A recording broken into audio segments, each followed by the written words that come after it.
तो सभी भाइयों एवं बहनों को नमस्कार। स्वागत है आपका आपके अपने चैनल सक्सेस जंक्शन एक कदम सफलता की ओर में। मेरा नाम है अतुल शुक्ला और हम लेकर के आ गए हैं आपके लिए। हमने एक सीरीज चालू कर रखी है वन शॉट मैराथन इंग्लिश की, जिसमें ऑलरेडी 3 वीडियो हो चुकी हैं। इस सीरीज में हम क्या कर रहे हैं कि एक ही वीडियो में एक टॉपिक को कवर कर रहे हैं। तो अभी तक हम 3 टॉपिक को कवर कर चुके हैं, जिसमें आपका आर्टिकल हो चुका है, टेंस हो चुका है, इसके अलावा नाउन। ये 3 जो टॉपिक है वो हम कवर कर चुके हैं। आज आपका चौथा टॉपिक कवर करने वाले हैं, जो है सब्जेक्ट वर्ब एग्रीमेंट। देखिए, हम यहाँ पर एक क्रम से नहीं चल रहे हैं, हम उन टॉपिक को पहले कवर कर रहे हैं जो आपके लिए सबसे ज़्यादा महत्वपूर्ण हैं, जो आपके एग्जाम में सबसे ज़्यादा पूछे जाते हैं। क्योंकि अभी ग्रुप 5 का एग्जाम आने वाला है और ऐसे बहुत सारे एग्जाम लगे हुए हैं जिनमें आपके इंग्लिश पूछी जाएगी। तो भाई उस हिसाब से हम इस सीरीज को कंटिन्यू कर रहे हैं। तो ये जो हम 3 टॉपिक करा चुके हैं, इन 3 टॉपिक की थ्योरी भी कंप्लीट करवा दी है और तीनों टॉपिक के 50 प्रश्न भी हम आपको एमसीक्यू के तौर पर दे चुके हैं, जो भी हाल ही में ईएसबी के विभिन्न एग्जाम्स में पूछे गए हैं। ठीक है, तो चलिए शुरुआत करते हैं। भाई वीडियो को लाइक करके चैनल को सब्सक्राइब कर देना, जिससे आगे आने वाली सारी वीडियो टाइम टू टाइम आपके पास में आ सके। एमपी डिप्टी जेलर और फॉरेस्ट गार्ड वालों की एग्जाम डेट आ चुकी है। 25 मई से आपका एग्जाम होने वाला है। तो हम कोशिश ये करेंगे कि 25 मई से पहले पहले ये सारे टॉपिक प्लस इनके एमसीक्यू जो ईएसबी ने पूछे हैं उन सब को कंप्लीट करवा दें। बस केवल एक ही आवश्यकता रहेगी और वो है आपकी सपोर्ट की। तो वीडियो को लाइक करना, चैनल को सब्सक्राइब कर लेना। ठीक है मेरे भाई, और ये बहुत ही महत्वपूर्ण टॉपिक है, तो वीडियो को शुरू से लेकर के अंत तक आपको जरूर देखना है, क्योंकि यहां से आपके एग्जाम में प्रश्न आने की बहुत सारी संभावनाएं हैं। चलिए शुरुआत करते हैं।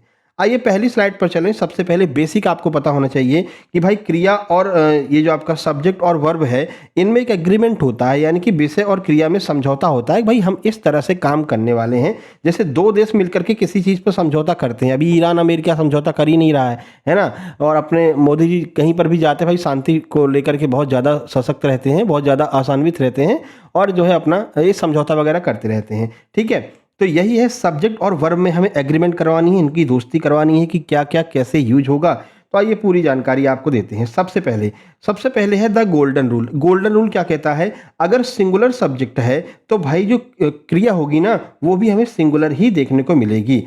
अगर प्लूरल सब्जेक्ट है, बहुवचन करता है, तो जो क्रिया होगी वो भी हमको बहुवचन ही लगानी पड़ेगी। सबसे पहले बेसिक बात यही याद रखनी है। और ये आपके एग्जाम में यहाँ से मान के चलिए कि 1-2 प्रश्न मिल ही जाते हैं कि भाई सब्जेक्ट तो उन्होंने लगा दिया कौन सा, बहुवचन, और जो क्रिया थी जो आपको हेल्पिंग वर्ब लगानी थी वो उन्होंने सिंगुलर लगा दी है, तो फिर वहाँ पर गड़बड़ी हो जाती है। तो ये सारी चीज़ें आपको यहाँ पर देखनी होंगी। तो जो गोल्डन रूल है वो यही है कि भाई सिंगुलर के साथ में सिंगुलर वर्ब लगेगी और प्लूरल के साथ में प्लूरल वर्ब लगेगी।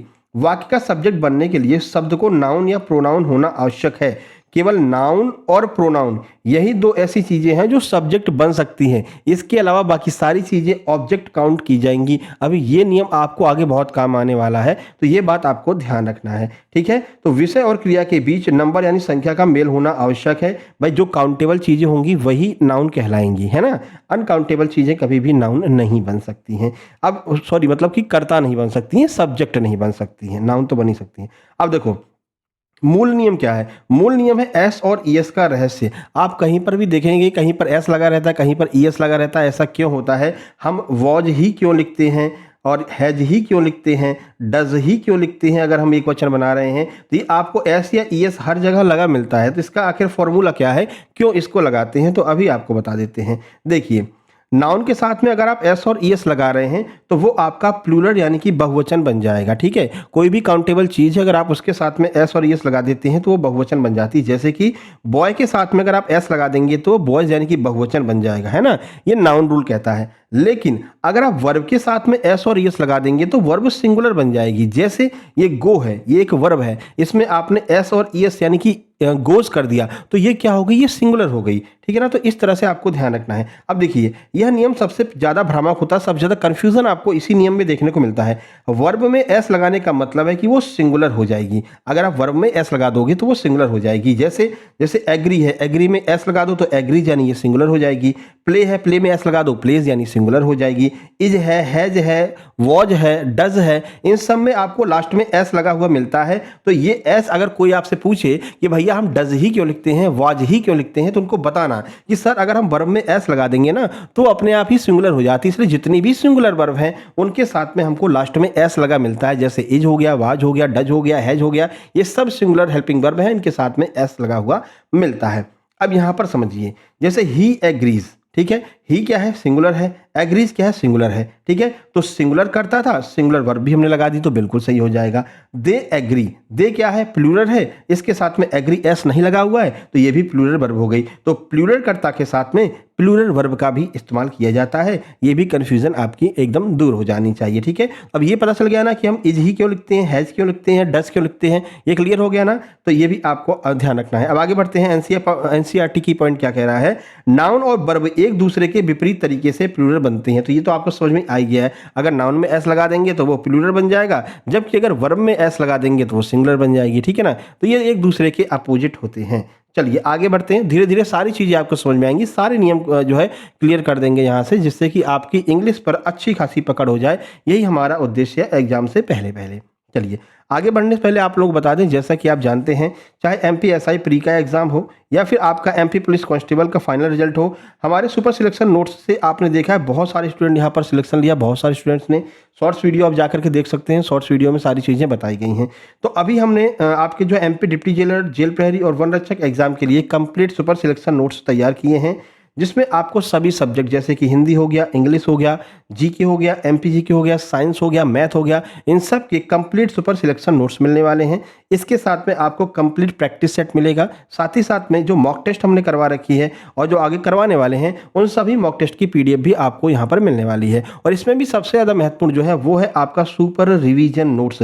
आप सबको पता है कोई भी एग्जाम की अगर हम तैयारी करवाते हैं तो एग्जाम जैसी एग्जाम डेट आ जाती है तो एग्जाम के मान के चलिए 20 दिन पहले हम सुपर रिवीजन शुरू कर देते हैं, यानी कि एक एक टॉपिक के मान लीजिए आपको 150 प्रश्न, 200 प्रश्न, इस तरह की महामैराथन भी देखने को मिलती हैं, ठीक है ना। तो ये सब भी बहुत जल्द ही चालू होने वाला है और इन सब की पीडीएफ भी आपको इसी 189 वाले जो है नोट्स में मिलने वाली है। तो ये प्राइस क्या रखा गया, इसका मात्र 189 रुपये रखा गया। 189 रुपये में आपको ये सारी चीज़ें उपलब्ध कराई जाएंगी। कैसे प्राप्त करना है, छोटी सी प्रक्रिया है, ये QR कोड आपको दिखाई दे रहा है, इसका स्क्रीनशॉट खींच लीजिए। इसी पर आपको 189 का पेमेंट करना है और इस पेमेंट का स्क्रीनशॉट इस व्हाट्सएप नंबर 7052470003 पर सेंड कर देना है।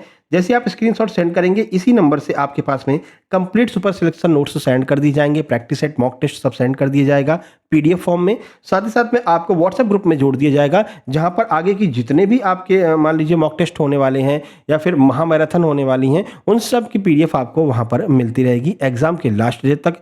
साथ ही साथ में एग्जाम एनालिसिस की भी पीडीएफ वहां पर आपको मिलती रहेगी, ठीक है मेरे भाई। तो जल्दी से नोट्स लेकर के ग्रुप में शामिल हो जाइए। व्हाट्सएप ग्रुप में आपको बहुत ज़्यादा फायदा मिलने वाला है। अभी एमपी पुलिस का जो व्हाट्सएप ग्रुप बनाया था वहां से 95% लोगों का रिटन एग्जाम क्लियर हुआ था। आज सुबह वाली वीडियो में हमने बताया है, रचना नामदेव जी जो सेकंड रैंक लेकर के आई हैं वो भी इसी ग्रुप से जुड़ी हुई थी, उनका स्क्रीनशॉट भी आज सुबह वाली वीडियो में हमने आपको दिखाया, ठीक है। तो जल्दी से नोट्स लेकर के ग्रुप में शामिल हो जाइए, बढ़िया से तैयारी कीजिए।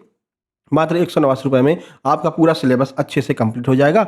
अभी आपके पास में समय भी बचा हुआ है और ये सारी जो हम आपको वीडियो देखने को मिल रही है इसकी भी पीडीएफ उसी नोट्स ग्रुप में मिलती हैं एक साथ में।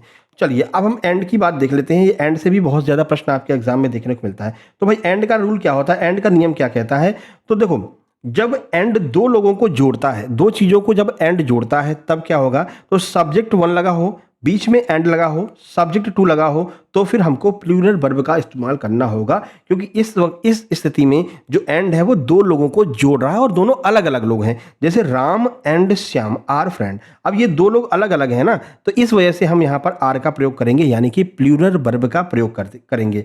लेकिन कहीं कहीं पर इसमें एक्सप्रेशन होता है, वो एक्सप्रेशन क्या होता है वो भी आपको बता देते हैं। एक्सेप्शन क्या होता है वो अभी बता देते हैं आपको, पहले डेफिनेशन देख लीजिए। देखिए इसमें क्या होता है, कुछ पेयर वर्ड होते हैं जो सिंगुलर आइडिया हमेशा ही सिंगुलर ही वर्ब का प्रयोग करते हैं, जैसे कि स्लो एंड स्टेडी, इनके साथ में हमेशा सिंगुलर वर्ब यानी कि विंस का प्रयोग करेंगे, ठीक है।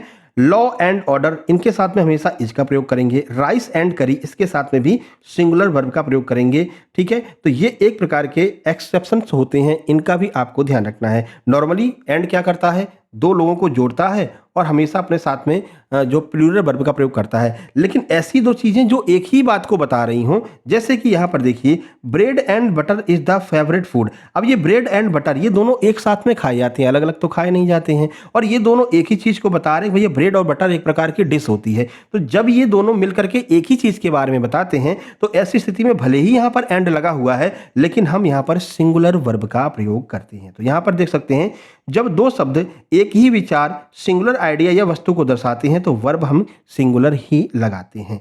की पॉइंट देख लीजिए एनसीईआरटी, सामान्य एंड बहुवचन बनाता है, लेकिन एक इकाई यानी सिंगल यूनिट के बारे में अगर ये बता रहा है तो ऐसे में हम एक वचन क्रिया का प्रयोग करेंगे। दोनों बातें समझ में आ गई। अगर कहीं पर नॉर्मली एंड लगा हुआ है, दो वस्तुओं या फिर दो लोगों के बारे में अलग अलग बता रहा है, तो हमें आर का प्रयोग करना है, मतलब कि प्लूरल वर्ब का प्रयोग करना है। नॉर्मली एंड जो है दो लोगों के बारे में बताता है, लेकिन इसमें कुछ और आपको देखने को मिल सकते हैं। जो आपके एक्सप्रेशंस है उसमें क्या है, उसमें यह है कि जब एंड लगा हो बीच में और दोनों चीज़ें एक ही मतलब कि आइडिया को फॉलो कर रही हैं, जैसे कि ब्रेड एंड बटर है, ये एक ही चीज़ को बता रहा है कि ये दोनों चीज़ें मिला करके खाई जाती हैं। तो ऐसे में हम क्या करेंगे, स्लो एंड स्टेडी हो गया, लॉ एंड ऑर्डर्स हो गया, रिच एंड करी मतलब राइस एंड करी हो गया। तो ये अगर आपको कहीं पर एक साथ में देखने को मिल जाए तो यहाँ पर हम सिंगुलर वर्ब का प्रयोग करते हैं। दोनों में कन्फ्यूज़न नहीं होना चाहिए मेरे भाई। आगे बढ़ लेते हैं और देखते हैं अगली स्लाइड। अगली स्लाइड पे देखिए, अगला नियम है आपका और नॉर का चुंबक नियम। अब ये और नॉर में लोग बहुत ज़्यादा कंफ्यूज होते हैं, तो इसका एक चुंबक नियम होता है। चुंबक नियम का क्या अर्थ है वो देख लेते हैं। जैसे कि आइदर लगा हुआ है, सब्जेक्ट वन लगा हुआ है, बीच में और लगा हुआ है, सब्जेक्ट टू लगा हुआ है, तो अब जो वर्ब लगेगी ना, ये वाली वर्ब अपने नियरेस्ट सब्जेक्ट के अनुसार लगेगी, जो एकदम उसके पास में होगा।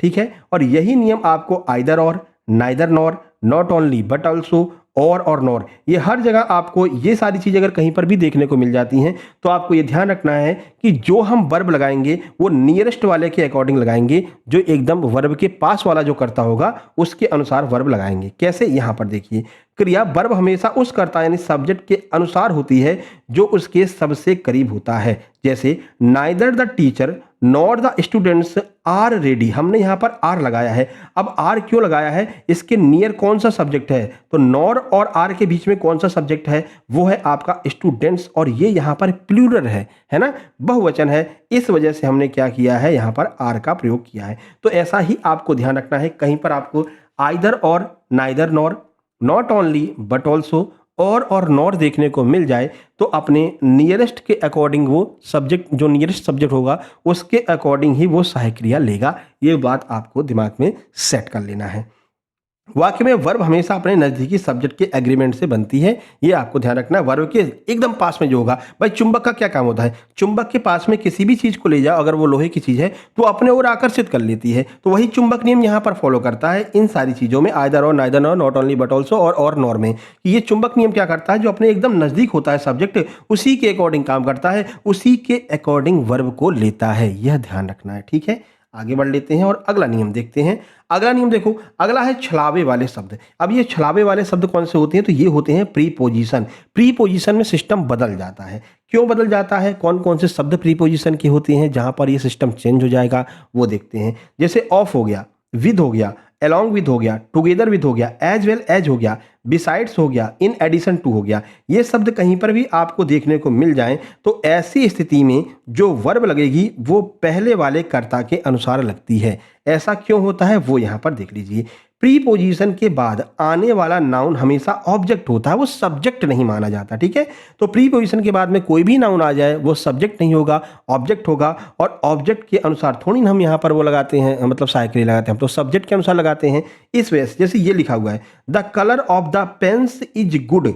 अब यहाँ पर पेन्स आपको देखने को मिल रहा है, क्या ये पेन्स यहाँ पर सब्जेक्ट है, नहीं भैया, ये प्रीपोजिशन के बाद में आया हुआ है, और प्रीपोजिशन के बाद में कोई भी चीज़ अगर आती है तो वो होती है ऑब्जेक्ट, और ऑब्जेक्ट के अनुसार नहीं लगाते हैं हम ऑब्जेक्ट के अनुसार सहायक क्रिया नहीं लगाते हैं, हम हमेशा जो सब्जेक्ट हमारा होता है उसके अनुसार सहायक क्रिया लगाते हैं। इस वजह से भले ही ये प्लूरल है, भले ही ये बहुवचन है, लेकिन हमने जो सहायक क्रिया लगाई है वो द कलर के अकॉर्डिंग लगाई है, इस वजह से सिंगुलर सहायक क्रिया का प्रयोग यहाँ पर किया गया है। ऐसा ही सारा सिस्टम इसमें भी चलेगा, चाहे वो ऑफ आ जाए, विद आ जाए, अलोंग विद आ जाए, टुगेदर विद आ जाए, ये सारे के सारे प्रीपोजिशंस होते हैं, और प्रीपोजिशंस के बाद आने वाली जो भी चीज़ें होंगी वो सारी ऑब्जेक्ट होंगी, इसलिए इसके नियरेस्ट के अनुसार हम नहीं लगाएंगे। इसमें हम जो पहला वाला कर्ता होगा, जो सबसे पहले होगा, उसके अनुसार हम यहाँ पर सहायक क्रिया का प्रयोग कर रहे होंगे। एकदम क्लियर हो रहा है ना? कमेंट बॉक्स में कमेंट करते हुए भी आप चलेंगे कि हाँ सर, चीज़ें एकदम क्लियर हो रही हैं।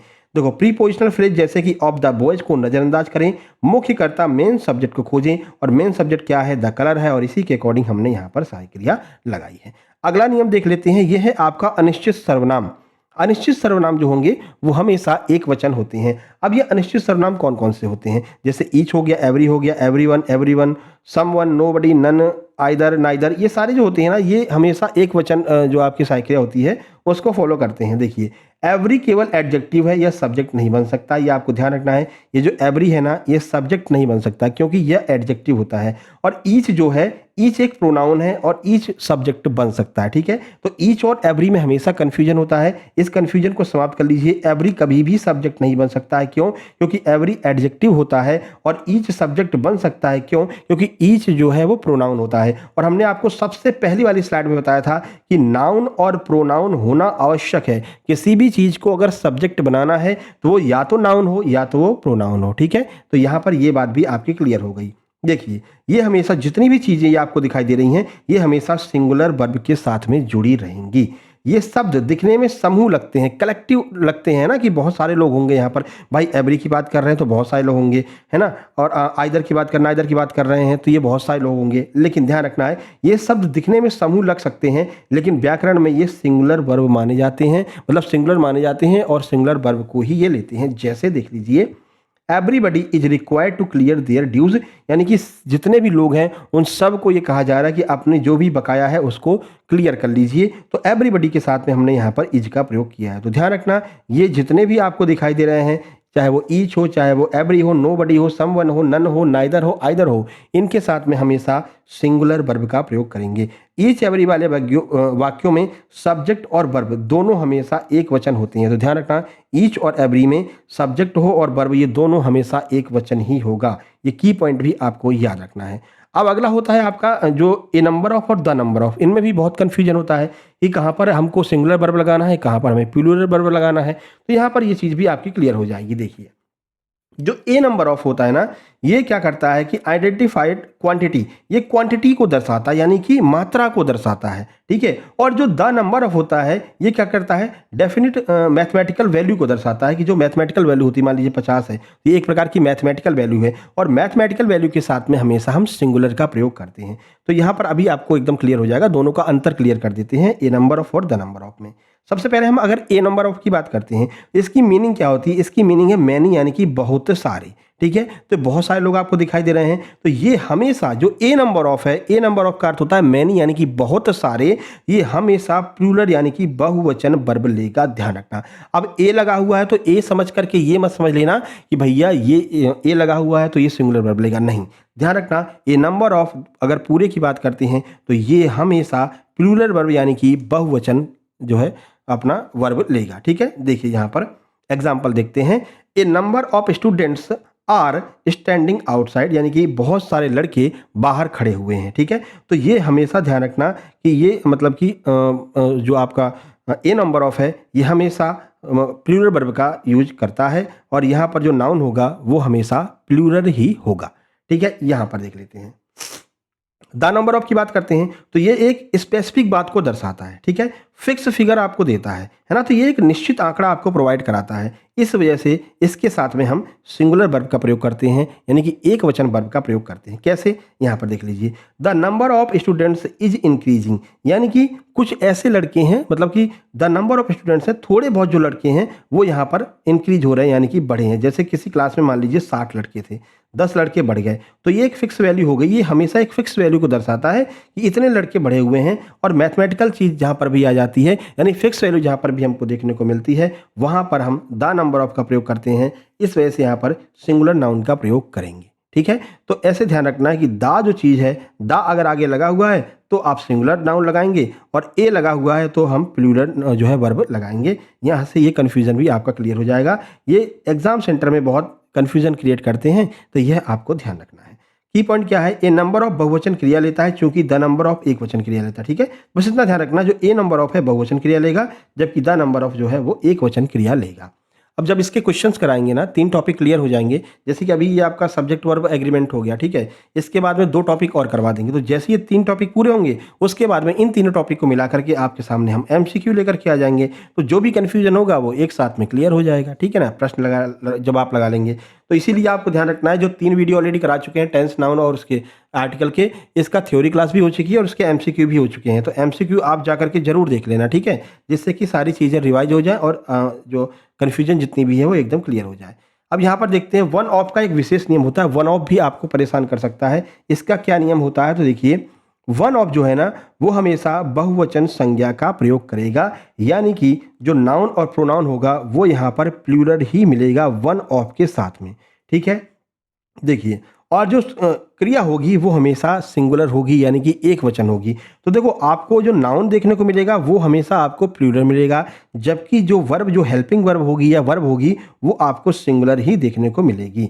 और ऐसा कहाँ कहाँ पर होगा, तो यही नियम जो है वो इन सारी चीज़ों में भी फॉलो करेगा।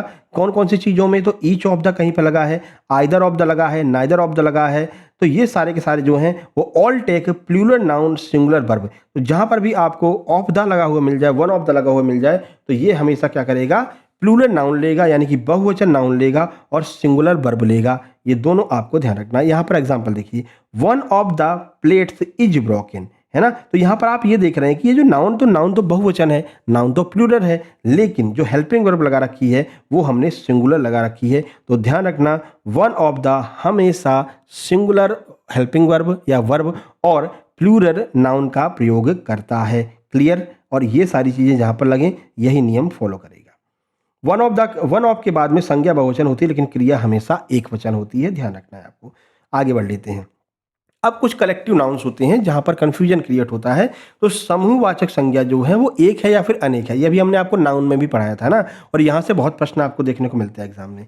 देखो, कोई भी अगर समूह है वो अगर बट चुका है अपने मत, मतलब कि जैसे कि ये ज्यूरी वाला हो गया, अगर वो बहुत सारे अपने मतों में बट चुका है तो हम यहाँ पर प्लूरल वर्ब का प्रयोग करेंगे। लेकिन कोई भी नाउन अगर एक ही काम कर रहा है तो वहाँ पर हम क्या करेंगे, भले ही वो कलेक्टिव नाउन है लेकिन वो काम एक ही कर रहा है तो वहाँ पर सिंगुलर वर्ब का प्रयोग करेंगे। कैसे, वो देख लीजिए। जैसे acting as a single unit, यानी कि एक सिंगल यूनिट की तरह काम कर रहा है। जैसे कि द टीम इज विनिंग, जो टीम थी वो जीत गई। अब भाई उस टीम में बहुत सारे लोग थे लेकिन उन लोगों की मेहनत से ही तो जीत गई। भाई इन लोगों ने ही तो ये नाव को स्पीड में चलाया था, इसीलिए जीत गई। अब यहाँ पर जितने भी लोग हैं उन सब का मोटिव क्या है, उन सब का मोटिव है जीतना, है ना। तो सबका एक ही उद्देश्य है, इस वजह से हम यहाँ पर एक वचन वर्ब का प्रयोग करेंगे, हेल्पिंग वर्ब सिंगुलर लगाएंगे। लेकिन यहाँ पर देखिए ये है आपकी एक तरह की ज्यूरी है, ठीक है। ज्यूरी का मतलब जानते हैं ना, ज्यूरी का मतलब होता है कि मान लीजिए कोई फैसला आने वाला है और एक जो जज है वो फैसला नहीं ले पा रहा, तो ऐसे में क्या करते हैं कि बहुत सारे जज को मिला करके एक ज्यूरी का निर्माण कर दिया जाता है। अगर ये ज्यूरी अलग अलग मत में विभाजित हो चुकी है, अगर अलग अलग मत में विभाजित हो चुकी है तो ऐसे में आप क्या करेंगे, प्लूरल वर्ब का प्रयोग करेंगे। अगर ये ज्यूरी एक ही मत में है तो आप सिंगुलर वर्ब का प्रयोग करेंगे। वो जब आप सेंटेंस को पढ़ेंगे आपको समझ में आ जाएगा। देखिए, the jury are arguing about their roles, यानी कि जो ज्यूरी हमने स्थापित की थी, बनाई थी, वो एक दूसरे से अलग अलग मत की वजह से आर्ग्यू कर रहे हैं, मतलब कि तर्क कर रहे हैं एक दूसरे से। तर्क क्यों हो रहा है, क्योंकि वो उन दोनों का मत या उन बहुत सारे लोगों का मत अलग अलग है, तो ये क्या है, डिवाइड हो चुके हैं। तो जब ज्यूरी डिवाइड हो जाए तो प्लूरल वर्ब का यूज करेंगे। जब ज्यूरी या फिर कोई टीम है वो एक ही डिसीजन दे रही है तो सिंगुलर वर्ब का प्रयोग करेंगे, ठीक है। अब ये कलेक्टिव नाउन कौन कौन से आपको देखने को मिल सकते हैं वो यहाँ पर देख लीजिए। जैसे ज्यूरी हो गया, टीम हो गया, फैमिली हो गया, कमेटी हो गया, ऑडियंस हो गया, आर्मी हो गया, क्राउड हो गया, ये सारे के सारे जो हैं वो कलेक्टिव नाउन्स होते हैं। और ये किस तरह से काम करेंगे वो हमने आपको बता दिया है। जब वो एक ही काम को कर रहे हैं तो हमेशा सिंगुलर वर्ब लेंगे, लेकिन बहुत सारे लोग अलग अलग मतों में विभाजित हो गए हैं तो प्लूरल वर्ब का यूज करेंगे। तो समूहवाचक संज्ञा में आपको भाव देखना है, ठीक है, कॉन्टेक्स्ट को देखना है कि आखिर ये हो क्या रहा है। अगर एकजुटता दिखाई जा रही है तो सिंगुलर, अगर विभाजन दिखाया जा रहा है तो प्लूरल वर्ब का प्रयोग करेंगे, ठीक है मेरे भाई। आगे बढ़ लेते हैं, यहां पर देख लेते हैं भिन्न और प्रस्तुत का खेल। कभी कभी ऐसे प्रश्न भी आपको एग्जाम में देखने को मिल जाते हैं, 1/3 of this clear, 1/3 of player are going, है ना। तो ऐसे बहुत सारे शब्द आपको देखने को मिल जाते हैं। तो ये वाले जो क्वेश्चंस होते हैं इनको किस तरह से क्लियर करेंगे वो देख लीजिए। तो फ्रैक्शन यानी भिन्न और परसेंटेज कभी भी वाक्य के सब्जेक्ट नहीं हो सकते हैं। पहली बात तो आपको यही ध्यान रखना है कि कहीं पर अगर 1/3 लिखा हुआ है तो ये सब्जेक्ट नहीं होगा। क्यों, क्योंकि ये कोई नाउन थोड़ी है भाई, ये गणितीय संख्या है, कोई नाउन थोड़ी है जिसको आप सब्जेक्ट बना दोगे। तो ध्यान रखना, परसेंटेज दिया गया हो या फिर आपका फ्रैक्शन दिया गया हो, ये कभी भी सब्जेक्ट नहीं होंगे। हमेशा ऑफ के बाद आने वाले नाउन को देखें और उसी के अकॉर्डिंग आपको वर्ब लगाना है।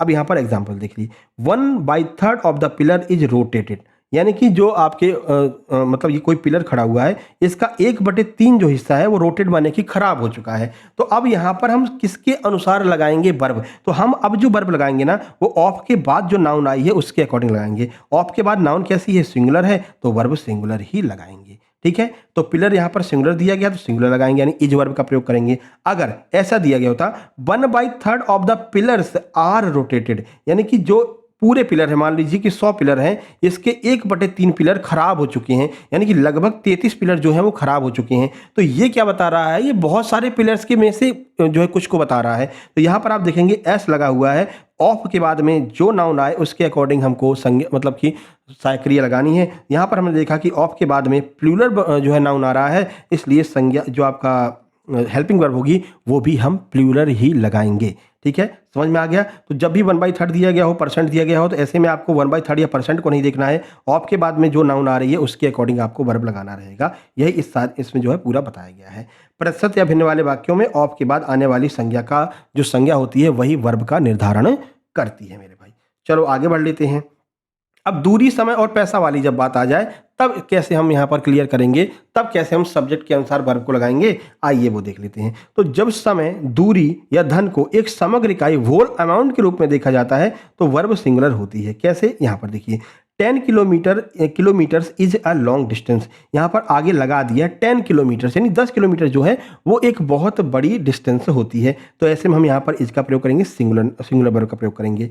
$50 सीम्स ए रिस्पॉन्सिबल रीजनेबल प्राइस, यानी कि जो $50 है वो एक रीजनेबल प्राइस दिखाई देता है। ठीक है, तो यहाँ पर भी हमने सिंगुलर का प्रयोग किया है। ठीक है, तो क्यों किया है, क्योंकि ये हमेशा सिंगुलर जो भाव प्रकट कर रहा है वो सिंगुलर की भाव प्रकट कर रहा है। ठीक है, तो जब दूरी या धन को एक समग्र इकाई, एक यूनिट के रूप में दर्शा रहे हैं, अगर यहाँ से आप 10 हटा देंगे तो फिर यहाँ पर किलोमीटर्स जो हो जाएगा, फिर किलोमीटर्स के अनुसार हम यहाँ पर प्लूरल वर्ब का प्रयोग कर सकते हैं। अगर 50 हटा देंगे तो डॉलर्स के जब ये डॉलर्स हो जाएगा तो डॉलर्स क्या हो जाएगा, प्लूरल हो जाएगा, तब हम यहाँ पर प्लूरल वर्ब का प्रयोग करेंगे, है ना। तो ये जब ऑलरेडी बता रखा है कि एक यूनिट के बारे में बताया जा रहा है, यानी कि समग्र इकाई को एक मान करके बताया जा रहा है, यानी 10 किलोमीटर की पूरी डिस्टेंस के बारे में बात की जा रही है। 10 किलोमीटर की जो डिस्टेंस है वो बहुत बड़ी डिस्टेंस होती है, तो ऐसे में हमें सिंगुलर वर्ब का प्रयोग करना है। दूरी, समय और धन जब एक निश्चित राशि को दर्शाते हैं तो एक वचन क्रिया का प्रयोग करते हैं। भाई एक के बारे में बता रहे हैं, $50 मिल करके एक सीम्स मतलब दिखाई दे रहा है एक रीजनेबल प्राइस है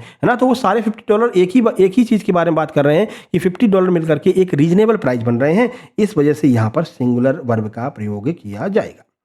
अब यहाँ पर देख लेते हैं, कुछ ऐसे भी होते हैं जो दिखने में तो बहुवचन होते हैं पर अर्थ में एक वचन होते हैं। ये नाउन में भी हमने आपको करवाया था, आइए यहाँ पर देख लेते हैं। जैसे कि न्यूज़ हो गया, फिजिक्स हो गया, मैथमेटिक्स हो गया, मीजल्स हो गया। ये देखने में आपको कैसा लग रहा है कि भाई एस लगा हुआ है, देखने में तो लग रहा है कि ये तो बहुवचन होंगे, लेकिन दिखने में तो बहुवचन होते हैं, लेकिन अर्थ में ये सिंगुलर यानी कि एक वचन होते हैं। अब देख लीजिए, इन शब्दों के अंत में एस लगा होता है जिससे ये प्लूरल लगते हैं, लेकिन असल में ये सिंगुलर ही होते हैं। देखिए ऑल टाइप ऑफ सब्जेक्ट और एग्रीमेंट के रूल्स में यहाँ पर देखते हैं, जैसे कि बुक, मूवी, टिकट। बुक और मूवी का जो टाइटल होता है, बुक और मूवी के जो टाइटल होते हैं उसमें देखते हैं the Arabian Nights is the interesting books. अब यहाँ पर नाइट्स लगा हुआ है, तो नाइट्स में आप सोचेंगे कि यार ये तो जो है हो सकता है कि बहुवचन हो सकता है, प्लूरल हो, इसमें तो एस लगा हुआ है, लेकिन बुक और मूवी के जो टाइटल्स होते हैं वो भी हमेशा सिंगुलर वर्ब का यूज करते हैं। Star wars is a great film. अब देखो वॉर्स लगा हुआ है, स्टार्स लगा हुआ है, तो आपको ये लगेगा ये प्लूरल होगा, लेकिन ये एक फिल्म की बात की जा रही है और वो फिल्म एक ही फिल्म है, हजारों फिल्म तो है नहीं, तो ऐसे में ये भी एक सिंगुलर वर्ब का ही प्रयोग लेता है। ठीक है, देखो द न्यूज़ इज ट्रू। ठीक है, तो जहाँ पर भी आपको न्यूज़ मिल जाए, मैथमेटिक्स मिल जाए, इसके साथ में सिंगुलर वर्ब का प्रयोग करना है। सीधे सीधे आपको ध्यान रखना है कि कुछ ऐसी चीज़ें होती हैं देखने में प्लूरल लगती हैं लेकिन होती सिंगुलर हैं। बीमारियों, विषयों और पुस्तकों के नाम भले ही एस पर समाप्त होते हैं लेकिन हमेशा एक वचन होते हैं, इसको ध्यान रखना है। अब मैनी ए और मैनी एन या फिर a great many, a good many का कन्फ्यूजन यहाँ पर खत्म कर लेते हैं, ये भी देख लेते हैं। देखिए both phrases means a large number of but there grammatical जो सिंटेक्स होता है वो अलग अलग होता है, यानी ये दोनों चीज़ें जो हैं वो बहुत सारी चीज़ों के बारे में बताती हैं, लेकिन जो ग्रामेटिकल नियम होता है वो इनके लिए अलग अलग होता है। जैसे मैनी ए और मैनी एन के साथ में क्या करते हैं, take singular noun singular verb, तो कहीं पर भी मैनी ए लगा है या फिर मैनी एन लगा है तो ये सिंगुलर वर्ब का भी प्रयोग करेंगे और सिंगुलर नाउन का भी प्रयोग करेंगे। जैसे many a rose is born to blush unseen, ठीक है, तो ये क्या है, मैनी अ रोज, देखने में कैसा लग रहा है, बहुवचन हो सकता है भाई, मैनी माने बहुत सारे, लेकिन ये ध्यान रखना मैनी ए अगर लगा हुआ है तो ये हमेशा सिंगुलर वर्ब का प्रयोग करेगा, ठीक है। टेक और ये जो आपके ए ग्रेट मैनी होता है, ए ग्रेट मैनी हो गया, ए गुड मैनी हो गया, take plural noun plus plural verb, ये क्या करेंगे, बहुवचन संज्ञा और बहुवचन जो है वर्ब का प्रयोग करते हैं। तो ये भी कन्फ्यूजन खत्म हो जाना चाहिए। अगर ए बाद में लगा हुआ है तो मेरे भाई सिंगुलर लगेगा, अगर ए पहले लगा हुआ है तो मेरे भाई प्लूरल लगेगा, ऐसे भी आप याद रख सकते हैं, ठीक है। तो a great many apples were rotten, यानी बहुत सारे जो एप्पल्स हैं वो क्या हो गए, सड़ गए थे, ठीक है। तो मैनी ए के साथ में हमेशा एक वचन संज्ञा और क्रिया का प्रयोग होता है। अगर मैनी ए वाला याद कर लेंगे तो ए ग्रेट मैनी अपने आप याद हो जाएगा, ठीक है ना। तो अगर बाद में ए लगा हुआ है तो सिंगुलर, पहले ए लगा हुआ है तो प्लूरल, ऐसे आप याद रख सकते हैं। आगे बढ़ लेते हैं मेरे भाई। अब देखो ये वाला प्रश्न बहुत पूछा जाता है, अपवाद है, क्या है, काल्पनिक वाक्य हो, कोई भी काल्पनिक वाक्य अगर होता है तो उसके साथ में किस तरह से हम काम करते हैं वो देख लेते हैं। तो देखो कोरी कल्पना यानी कि अनरियल इमेजिनरी जो सिचुएशन होती है उसमें आई, ही और सी के साथ हमेशा वर का प्रयोग करते हैं, वॉच का नहीं, ठीक है। जैसे कि if I were a bird I would fly, अगर मैं पक्षी होता तो मैं आकाश में उड़ रहा होता। तो चाहे वो आई आ जाए, चाहे वो ही आ जाए, चाहे वो सी आ जाए, हमेशा हम वर का प्रयोग करेंगे। यहाँ पर वो कोई भी सिंगुलर वर्ब का प्रयोग नहीं करेंगे, हमेशा वर लगाएंगे। कोई भी विश की जा रही हो, I wish I were a king, मैं मतलब मैं ये मेरी इच्छा है कि मैं कोई किंग होता, तो ये कोरी कल्पना है, किंग तो हो नहीं, किंग तो तभी होगे भैया जब सरकारी नौकरी लग जाएगी। तो मतलब पूरे राज्य के किंग तो नहीं होगे, लेकिन अपने घर के किंग जरूर बन जाओगे, है ना, और अपने मित्री की निगाह में किंग जरूर बन जाओगे। और नहीं, अगर नहीं लगी जॉब तो तुम्हारी मित्री फिर कहेगी भैया तुम जैसे किंग से तो भैया हाथ जोड़ते हैं, ठीक है ना। तो ध्यान रखना, कहीं पर भी कोरी कल्पना अगर की जा रही हो तो वहाँ पर हम वर का प्रयोग करते हैं। यू चाहे एक व्यक्ति हो, सिंगुलर हो या कई हो, हमेशा प्लूरल वर्ब ही लेगा। You go to school never goes, हमेशा जो है यू जो है वो हमेशा क्या लेता है, प्लूरल वर्ब का ही यूज करता है। देखो काल्पनिक वाक्यों में सब्जेक्ट चाहे जो हो, वर्ब हमेशा वर का ही प्रयोग किया जाता है। वर यानी कि प्लूरल होती है और केवल वर का ही प्रयोग करेंगे, ऐसा नहीं कि यहाँ पर आर लगा दो या फिर यहाँ पर हैव लगा दो, नहीं। अगर विश की बात की जा रही हो या फिर कोई कोरी कल्पना की बात की जा रही हो तो वर्ब के रूप में हमेशा वर का प्रयोग किया जाता है। ये बहुत पूछा जाता है, ठीक है ना, तो इसको थोड़ा सा आपको देख लेना है। चलो अब लास्ट रिवीजन कर लेते हैं, पूरे वीडियो का सार देख लेते हैं। तो बेसिक है भाई कि नाउन के साथ में अगर एस लगा रखा है तो प्लूरल होगा, वर्ब के साथ में एस लगा रखा है तो सिंगुलर होगा। एंड हमेशा प्लूरल को जोड़ता है, लेकिन जब एक ही चीज़ के बारे में बता रहा है, जैसे कि ब्रेड एंड बटर के बारे में बता रहा है, तो वो सिंगुलर की तरह कार्य करेगा, सिंगुलर वर्ब का प्रयोग करेंगे, ठीक है। और नॉर जो है वो वर्ब जो है वो हमेशा क्लोजेस्ट यानी कि अपने नियरेस्ट के अनुसार जो है वर्ब का यूज करते हैं। ये चुंबक वाला नियम हो गया, और नॉर का चुंबक नियम। चुंबक क्या करता है, अपने पास वाले को आकर्षित करता है। इसमें जो वर्ब लगती है वो अपने नियरेस्ट सब्जेक्ट के अनुसार लगती है। प्रीपोजिशन जो होते हैं, प्रीपोजिशन में जो ऑब्जेक्ट होता है इसको इग्नोर कर देना है, ट्रू सब्जेक्ट को फाइंड करना है। यानी प्रीपोजिशन जो ऑफ लगा हुआ है, ऑफ के बाद में जो चीज़ आएगी वो ऑब्जेक्ट होगी, वो सब्जेक्ट नहीं होगी। जो पहले आई होगी वो सब्जेक्ट होगी, और यहाँ पर जब हम वर्ब लगाएंगे वो पहले के अकॉर्डिंग लगाएंगे, ध्यान रखना है आपको, ठीक है। ईच और एवरी या नन दिया गया है, ये हमेशा सिंगुलर वर्ब और सिंगुलर नाउन का प्रयोग करते हैं, ये भी ध्यान रखना है। द नंबर ऑफ जो है उसके साथ में सिंगुलर लगाएंगे, आ नंबर ऑफ के साथ में प्लूरल लगाएंगे, ये बात भी आपको क्लियर हो जानी चाहिए, ठीक है। तो भाई इस वर्ब हमेशा सब्जेक्ट के एग्रीमेंट करती है, ऑब्जेक्ट से नहीं, ये बात आपको ध्यान रखना है। वर्ब हमेशा सब्जेक्ट के अकॉर्डिंग लगाई जाती है, ऑब्जेक्ट के अकॉर्डिंग नहीं लगाई जाती है। तो ये मास्टर सीट का आपका अंतिम रिवीजन था, फाइनल आपका रिवीजन भी हो गया, सारी चीज़ें सारे नियम हमने आपको बता दिए हैं। सब्जेक्ट वर्ब एग्रीमेंट आपका यहाँ पर समाप्त होता है। अब इसके 50 MCQ भी करवा देंगे जैसे ही 3 टॉपिक क्लियर हो जाएंगे। अगला टॉपिक कौन सा लेकर के आए ये जल्दी से आप लोग कमेंट बॉक्स में कमेंट कर दीजिए। साथ ही साथ में अगली वीडियो आपकी मार्च महीने की MP करंट अफेयर को हम कवर करवाने वाले हैं, जिससे कि करंट अफेयर भी आपके साथ साथ में कवर होती चले। और अब आपको 2 या 3 वीडियो दिन में देखने को मिल सकती है, क्योंकि आपकी एग्ज़ाम डेट आ चुकी है, 25 मई से आपका एग्ज़ाम है। तो हम प्रयास करेंगे कि भाई मॉक टेस्ट जो है उसको भी वापस चालू कर दिया जाए। बस सहयोग आपसे यही रहेगा कि आप वीडियो को लाइक करेंगे, शेयर करेंगे, चैनल को सब्सक्राइब करेंगे, कमेंट बॉक्स में कमेंट करके बताएंगे कि चीज़ें आपके समझ में आ रही हैं या नहीं आ रही हैं, और अगला टॉपिक आप इंग्लिश का कौन सा चाहते हैं, ठीक है मेरे भाई, नंबर वही है जिस पर आपको नोट्स प्राप्त कर लेना है। नोट्स प्राप्त करने से फ़ायदा ये हो जाएगा, इसकी भी पीडीएफ मिल जाएगी और कंप्लीट थ्योरी नोट्स भी मिल जाएंगे, प्रैक्टिस सेट मिल जाएगा, मॉक टेस्ट मिल जाएगा और अंतिम समय में जो सुपर मैराथन करवाते हैं 150, 200, 300 प्रश्नों की, उसकी भी पीडीएफ आपको मिलती रहेगी। तो आपकी बेहतरीन तैयारी हो जाएगी। और इसी तैयारी की वजह से अभी आपने देखा एमपीएसआई में बहुत सारे लोग क्लियर किए हैं एग्जाम को, एमपी पुलिस में फाइनल रिजल्ट बहुत सारे लोग क्लियर किए हुए हैं।